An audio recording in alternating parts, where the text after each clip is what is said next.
Toda quarta-feira nós temos o João Borges aqui neste espaço do Jornal da CBN, mas ele está no seu período de folga. No entanto, não vamos deixar de falar de economia e vamos olhar mais especificamente para a questão da Previdência Social. Você tem acompanhado aqui no Jornal da CBN nesses últimos dias uma série de reportagens, ouvindo jovens diante da questão da previdência ou da aposentadoria. Jovens que estão entrando agora no mercado de trabalho, alguns que ainda estão na universidade, não começaram a trabalhar, como cada um deles pretende se comportar diante dessa questão, principalmente diante aí de uma mudança que a Previdência deve ter no país, que é a proposta de reforma que está em discussão no Congresso Nacional. E aí, para conversar conosco, nos ajudar a pensar um pouco mais ainda sobre esse assunto, nós convidamos o secretário da Previdência Social do Ministério da Fazenda, Marcelo Caetano. Muito bom dia para o senhor. Bom dia, Milton. Marcelo Caetano, na conversa que a gente teve com os jovens, fica muito claro, sim, primeiro tem muita dúvida sobre o que vai acontecer com a Previdência Social. Segundo, muita gente desconfiada com a Previdência Pública. E eu lhe pergunto o seguinte, como é que o governo vai fazer, como é que o país vai fazer para ganhar a confiança desses jovens, à medida que, se eles deixarem de contribuir para a Previdência Social, faltará financiamento, faltará quem dê sustentação para esse sistema que já é complexo? A Previdência Social é um ótimo investimento, tá? A Previdência Social. Por quê? Porque não cobre só a aposentadoria, né? As pessoas associam muito a ideia da Previdência com a questão da aposentadoria. Hoje em dia, com 35 anos, né, de contribuição, e na reforma que nós estamos propondo, 65 de idade, com 25 de contribuição, mas não cobre só isso, tá? Por exemplo, se você fica doente, né, ou se machuca, recebe um auxílio-doença. Se é uma mulher engravida, tem filho, recebe salário maternidade, né? Se invalida, né, sofre alguma doença ou acidente mais grave que incapacita por trabalho, recebe uma aposentadoria por invalidez, se falece, gera pensão por morte, né, para filhos ou para cônjuge. Então, no fundo, a Previdência Social, ela, se você for olhar do ponto de vista do investimento, ela é muito boa, tá? Porque ela cobre não só a questão da aposentadoria em si, mas também cobre esses diversos outros riscos, né, da invalidez, da doença, ou mesmo na maternidade, que fica um tempo recebendo o benefício. Agora, veja só, dependendo do nível de renda da pessoa, é interessante que ela venha não só a ter a sua própria previdência social, né, mas também que é o INSS, né, se for servidor público, a previdência lá do emprego do servidor público, mas também venha complementar com poupança, né, individual. Então, tomando o meu caso em particular, eu tenho a minha previdência como servidor público, social, mas, claro, eu também faço a minha poupança para complementar quando precisar ter algo além disso, né? E aí, essa poupança pode ser de uma forma de aplicação financeira, mesmo que a pessoa possa fazer, ou mesmo em fundos de previdência privados. Se tiver uma empresa junto, é até mais interessante que a empresa aporta um tanto da contribuição junto com o próprio trabalhador. Se não, pode tentar procurar um plano de previdência privada. Agora, essa poupança individual, ou então a previdência privada, mas como um complemento à previdência social. A previdência social é um piso que é muito bom que todo mundo tenha. Só por uma curiosidade, Marcelo Caetano, você começou sua poupança lá no início da sua carreira profissional? Na verdade, eu comecei desde antes, né? É mesmo?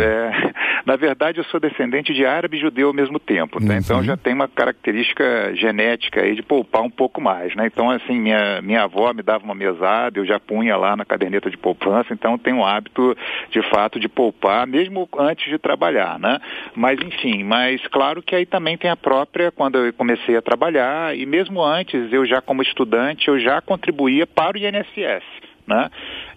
Já vendo uma possibilidade de me aposentar. Então, eu mesmo, pessoalmente, eu sempre fiz as duas coisas. Mesmo quando não tinha emprego formal, como estudante, eu já fazia as contribuições lá para o INSS e, junto com isso, fazia minha poupança individual, aplicação financeira normal que as pessoas normais fazem, né? Agora, diante das várias opções e até um acesso mais fácil para se fazer investimentos em relação ao tempo em que nós estávamos nos referindo agora, né? Quando você, por exemplo, começou a fazer essa poupança, hoje nós temos um acesso muito mais simplificado para diferentes investimentos. Esses outros investimentos todos não acabam sendo mais atrativos para esta juventude e isso não pode fazer com que eles saiam da Previdência Social, perdendo inclusive esses todos os benefícios aos quais o senhor está se referindo? É muito ruim sair da Previdência Social, tá? Por quê? Porque se você fizer, mesmo aplicações boas, você tem, por exemplo, do próprio governo, Tesouro Direto, uma aplicação com uma rentabilidade boa, com uma liquidez alta, né?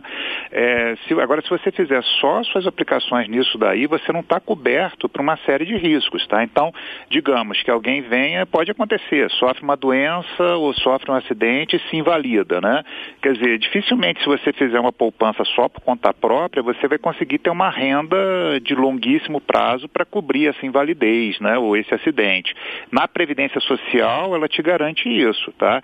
Então, quer dizer, sempre é bom ter a Previdência Social e aí, se é alguma pessoa com uma renda um pouco maior, que aí tem uma capacidade de poupança, complementar a Previdência Social com a poupança. Agora, Milton, uma coisa que é importante colocar é Previdência Social, ela é compulsória, tá? Eu, Marcelo, quando entrei lá na minha carreira, lá quando estudante, eu fazia as contribuições voluntárias para o INSS, mas quando eu obtive o meu primeiro emprego como professor universitário, o que aconteceu? Eu não tive a opção de escolher contribuir ou não para o INSS. Quer dizer, a contribuição para o INSS, se você está empregado, ela é compulsória, né? E é assim em qualquer lugar do mundo. Quer dizer, mesmo se a gente for ver países que têm uma tradição mais liberal, se você for ver, por exemplo, os Estados Unidos, que seria o mais próximo de uma tradição mais liberal, eles têm um instituto lá, né, uma administração lá que é muito parecida com o INSS aqui, e mesmo lá, que é o país mais próximo do mais liberal do mundo, a filiação ao INSS deles é obrigatória. Você não escolhe se vai fazer a contribuição para o INSS deles ou não. Você tem que fazer, é compulsória e aqui também é. E muito dessa compulsoriedade que existe nesse sistema de previdência social mundo afora é porque as pessoas usualmente não costumam contribuir para a Previdência se você deixar a opção de contribuir ou não. Elas preferem já receber o dinheiro agora, né? E aí com isso elas acabam, quando ficam mais idosas, aí ficam sem ter uma aposentadoria, ou quando sofrem algum acidente, alguma coisa assim, ficam sem ter alguma cobertura, né, por doença ou acidente.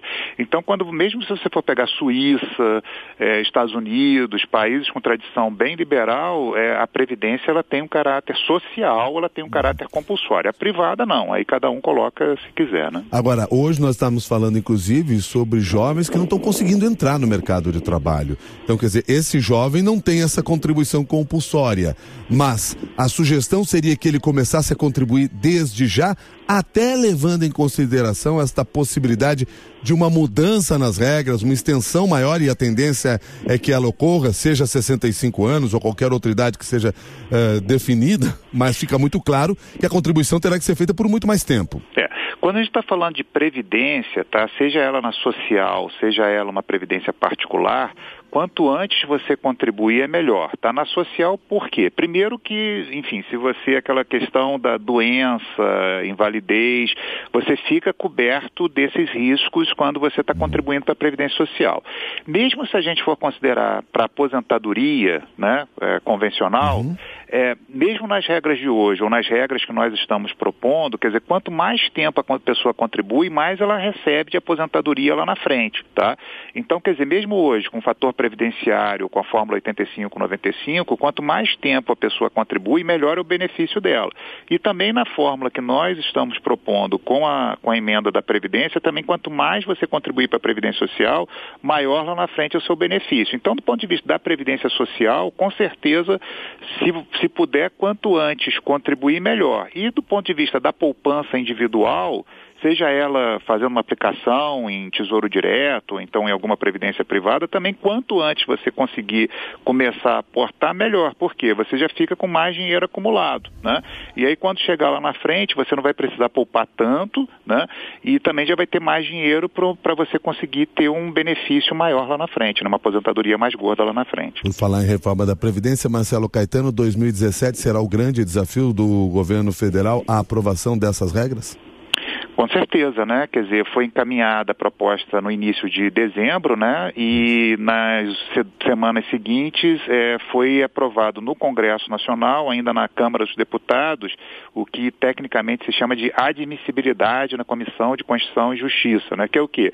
Faz um primeiro teste na Câmara dos Deputados, que é para ver se se a proposta de emenda constitucional tem algum vício de inconstitucionalidade, né? E aí a Câmara dos Deputados não detectou nada, passou. Essa primeira fase é uma questão mais técnica mesmo, de verificar se tem algum problema de condicionalidade ou não. O debate maior, com certeza, se inicia no ano que vem, na volta do recesso parlamentar, que é a formação da comissão especial, que aí sim, começa a se discutir o mérito da questão da reforma da Previdência, né? Então vai ser um ano de bastante debate para a reforma da Previdência. E pelo que se tem ouvido até agora, está muito claro que haverá várias tentativas de mudança nas propostas, nas regras que foram apresentadas pelo governo federal. Marcelo Caetano, vocês já estão aí na Secretaria da Previdência Social fazendo um esboço de uma espécie assim de plano B para a reforma? Ou seja, do que pode ser realmente negociado, renegociado? Nós encaminhamos a proposta, né, no início de dezembro desse ano, e aí naturalmente que o Congresso, agora ele tem toda a soberania, né? Ele tem uma soberania para indicar o tempo de discussão, tem uma soberania para indicar o que muda, o que não muda, né? Quer dizer, quando a gente está falando de emenda constitucional, não existe nem a questão do veto ou sanção do presidente, o próprio Congresso promulga, tá? Agora, o que é importante a sociedade observar, a reforma da Previdência, ela é de fato muito necessária, tá? A população envelhece muito rápido, né? As pessoas estão tendo cada vez menos filhos, as pessoas estão vivendo cada vez mais. Então, sem citar uma estatística concreta, mas, por exemplo, o caso de uma amiga minha que tem pouco mais de 50 anos, e reflete a realidade das pessoas, né? Ela conversou comigo, olha, eu me casei com 20 anos, tive 2 filhas, né? Agora as minhas filhas, elas estão na faixa de 30 anos e nenhuma delas tem filho ainda. Então você veja, isso tem, se você for ver o ouvinte aí, deve conhecer muitos casos que estão muito parecidos com esse aí. Então, quer dizer, na época dela, mesmo assim já ficava difícil, que era um pai e uma mãe com 2 filhos, né? Então, para você, lá para frente, quando essas pessoas se aposentarem, né, para elas conseguirem ter o sustento da aposentadoria com base na contribuição de quem está ativo, já fica difícil, que eram 2 para 2. Agora, no caso dela, né, em particular, que as filhas nem tiveram filhos nenhum, quer dizer, você vai ter 4 pessoas, né, que são 2 casais e sem filho nenhum. Então, quer dizer, o aporte que vai ter que ter lá na frente, né, para contribuir fica cada vez mais difícil. Então, quer dizer, a gente tem uma população, quer dizer, agora estatisticamente, no que isso se reflete? A população envelhece muito rápido, a gente tende a se aproximar lá na frente para um padrão demográfico europeu, e não é nem para a Europa que é hoje, a gente lá na frente vai ficar parecido com o que a Europa será lá na frente. Então a gente já necessita fazer um conjunto de reformas agora para poder dar sustentabilidade à Previdência lá na frente. Quer dizer, se nós não fizermos a reforma, o país inteiro, daqui a alguns anos, é capaz de se defrontar com uma situação parecida com o que a gente vê com alguns estados, que aí quando chega no final do mês, fica com dificuldade de pagar a folha, tem que atrasar o pagamento, ou então tem que parcelar o pagamento. Então a reforma é sim necessária. Agora, a gente não vive numa ditadura, ainda bem, a gente também não vive numa tecnocracia, ainda bem. A gente vive num ambiente democrático. Houve, por parte de uma equipe técnica, né? Eu sou um dos membros dessa equipe técnica, a proposição, o campo político aceitou e propôs. Se nós não fizermos nada, ou se nós diluirmos muito do que foi proposto, a gente vai ter que ter uma outra sequência de reformas daqui a poucos anos. Marcelo Caetano, obrigado pela sua gentileza de conversar conosco no Jornal da CBN. Um bom dia. Bom dia, muito obrigado. Secretário da Previdência Social do Ministério da Fazenda falou com você aqui no Jornal da CBN. A série de reportagens, os jovens na reforma da Previdência, os jovens e a Previdência Social, você encontra no site cbn.com.br.